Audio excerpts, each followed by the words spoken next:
Today we'll be reading from Numbers, also known as Bamidbar, 20, verses 7 through 11. Numbers 20, 7 through 11.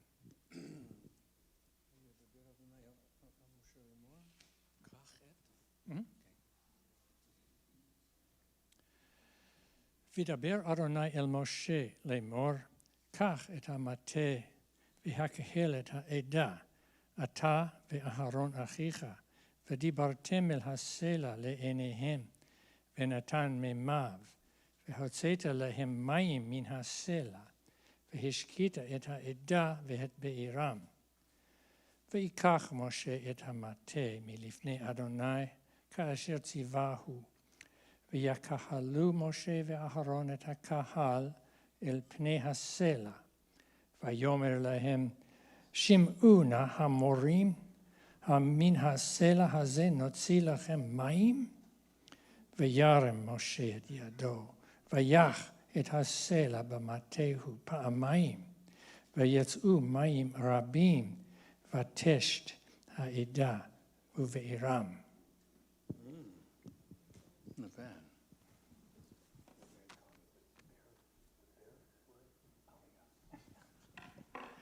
The Lord spoke to Moses, saying, take the staff and gather together the assembly, you and Aaron your brother, and speak to the rock before their eyes that it shall give its waters. Anyone ever talk to a rock? Okay. You shall bring forth for them water from the rock, and give drink to the assembly and to their animals. Moses took the staff from before the Lord as he had commanded him. Moses and Aaron gathered the congregation before the rock, and he said to them, listen now, O rebels, shall we bring forth water for you from this rock? Then Moses raised his arm and struck the rock with his staff twice. Abundant water came forth, and the assembly and their animals drink.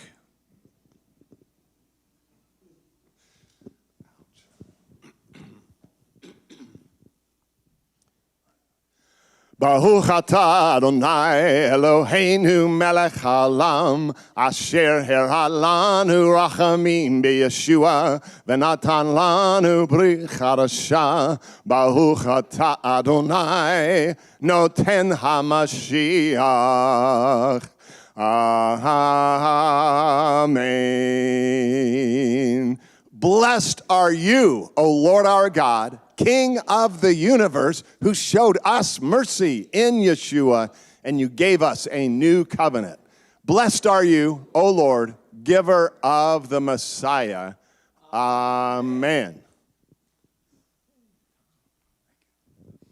You may be seated.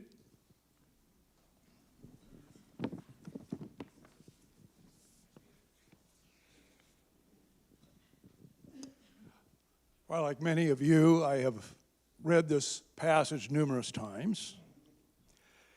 And I felt like, gosh, the punishment for this seemed unduly harsh for what seems to be a minor infraction.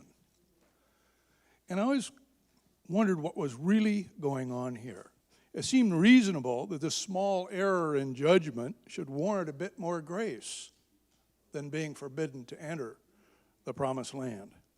On the surface, the punishment seems severe and out of proportion to the crime. Or is it? As is so often the case, the Lord's view of a matter differs greatly from our own. We don't have the eyes of the Lord often, nor do we have his mind. I suspect that the issue at hand is more serious than we think. The assignment was simple enough. Take the staff and assemble the congregation, you and Aaron, your brother, and tell the rock before their eyes to yield its water. Easy peasy, no big deal. But Moses was angry at the Israelites that they were once again complaining. In fact, it went beyond simple complaining, actually, to quarreling. Verse 3, or contending. They were accusing Moses and Aaron of bringing them into the wilderness to die. And they weren't being very polite about it. Did Moses have a right to be angry with them? I think from a human point of view, our answer would be at least a qualified yes. The problem here, however, is that Moses took the contention personally, rather than allowing Adonai to deal with their rebellion and their lack of faith. When you examine the episode closely, you find that the complaining and the contention was focused on Aaron and on Moses.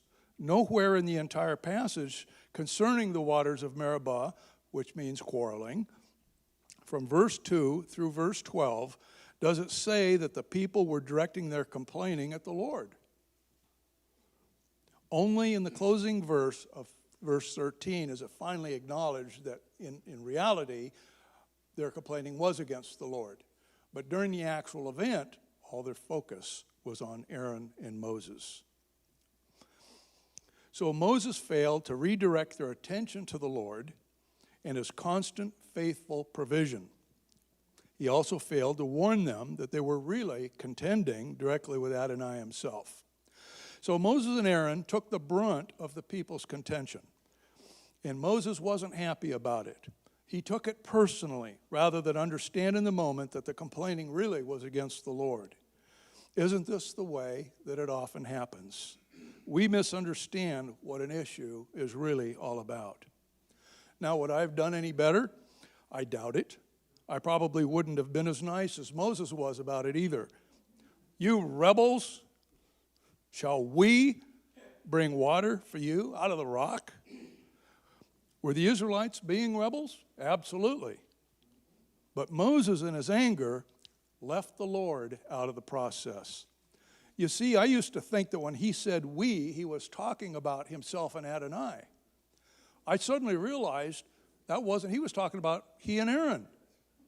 They were the two that was standing in front of the congregation. They were the two that were directed. They were the two that the congregation saw and were quarreling with.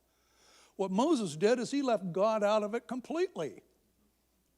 Shall we bring water for you out of the rock? So the issue wasn't really striking the rock twice, as much as that was still a disobedience. He was to speak to it. The issue was that he took it all upon himself and Aaron, and he left the Lord out completely. Precise obedience. That is what the Lord commands us to do. We dare not add or subtract from what the Lord tells us. To do otherwise is nothing less than presumptuous sin. David wrote this in Psalm 19:13. He says, "Keep back your servant also from presumptuous sins. Let them not have dominion over me. Then I shall be blameless and innocent of great transgression." See, Moses was guilty of a great transgression because he presumed upon the Lord. Moses didn't obey precisely, and he robbed God of his glory and lost his permission to enter the promised land.